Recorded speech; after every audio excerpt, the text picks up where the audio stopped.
Hello again. This time we're exploring what would have been the greatest castle in Yorkshire. This is the formidable Pontefract Castle.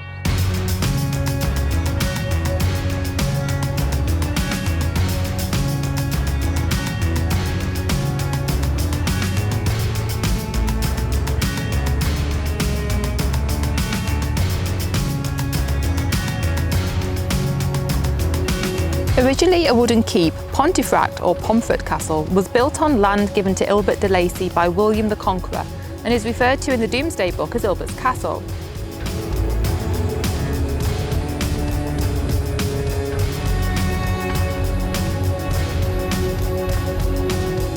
It was confiscated by Henry I during the 12th century when the de Lacy family failed to support him.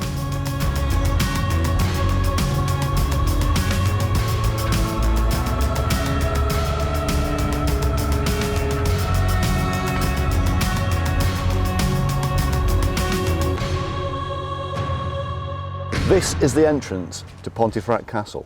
This is the castle's gatehouse. Doesn't really look like much though, does it? Not really, no. Would you like to see how this gatehouse looked in its heyday? Yeah, absolutely, but how are you going to do that? I would like you to put these on. Okay.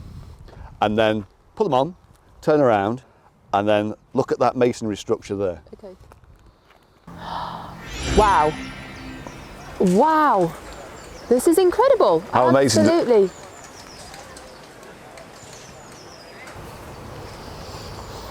The height of those towers that were here. I can't believe that. It's a colossal gatehouse. And the defensive curtain wall coming across as well. What an impressive entrance to the castle. Very, very impressive, isn't it? It is.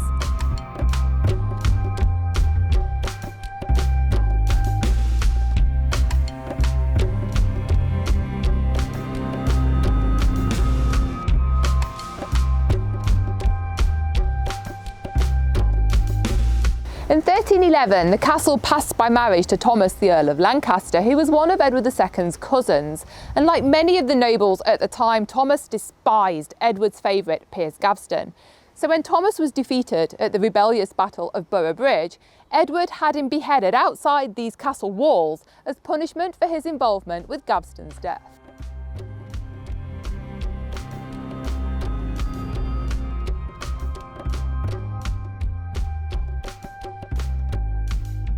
This castle has two very rare features, and this is one of them. So this masonry structure here is known as Swillington Tower. But it's actually a very rare Albarana tower, built in around 1400, and it's of Islamic design, found mainly in Spain and Portugal. Now this is the only one of its kind in the UK. And this tower is actually a defensive tower, built away from the curtain wall, connected by a flying bridge. And this is here to protect the weakest part of the castle.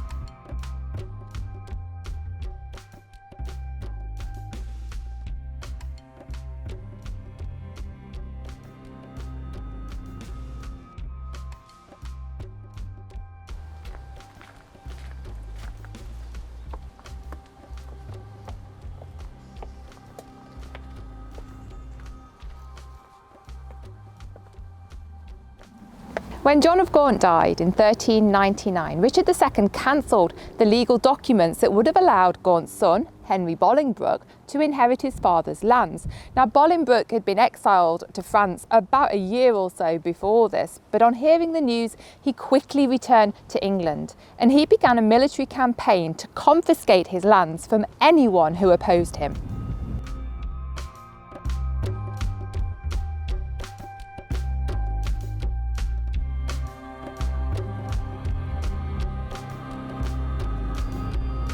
Pontefract Castle's rare feature number 2 is its keep. Constructed in the late 1200s, it's built to a 4-towered quatrefoil design. Now it's one of only 2 of its type in the UK, the other being Clifford's Tower, built at the heart of the city of York.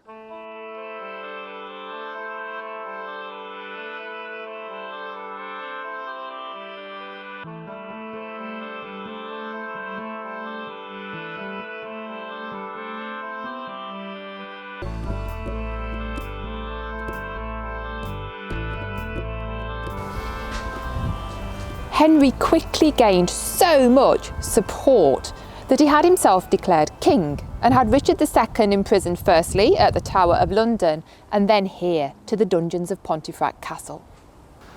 Pontefract Castle's dungeon. No, looks pretty spooky. And we're going in. Walking down the stairs to incarceration. You've got a little dungeon, Joe, haven't you? Yeah, that's nice. I like the dress stone. Yeah. This is cool as well. It's really good for storage.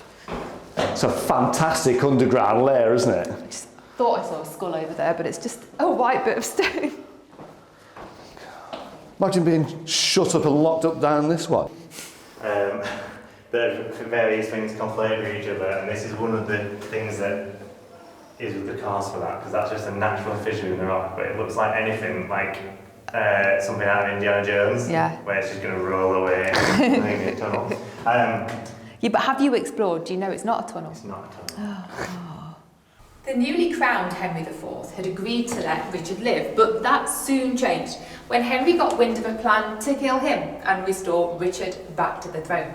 There's a great deal of mystery surrounding the circumstances of Richard II's death here in 1400, but perhaps the most memorable is that immortalised by William Shakespeare in his play Richard III, which also gives us a description of the dungeons here at Pontefract.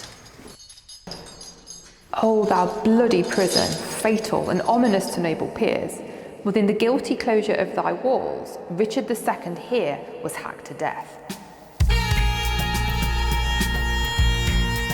In 1536, the castle's guardian, Thomas Darcy, was executed for treason by Henry VIII for handing over the castle to the leaders of the Pilgrimage of Grace, a Catholic rebellion in northern England against Henry's rule. When Oliver Cromwell attacked the castle in 1649 during the English Civil War, he described Pontefract as one of the strongest inland garrisons in the kingdom. Whilst the ruins we see today leave a lot to the imagination, the medieval castle that they once belonged to was one of England's mightiest castles. Pontefract Castle is a great place to come for a day out. There might not be an awful lot left of the ruins, but at one point this castle really was one of England's most formidable castles. And with the help of some really good reconstructions, we've managed to really bring this castle back to life again. So if you like this video, please like, share and subscribe. We'll see you next time. Bye bye for now. Bye.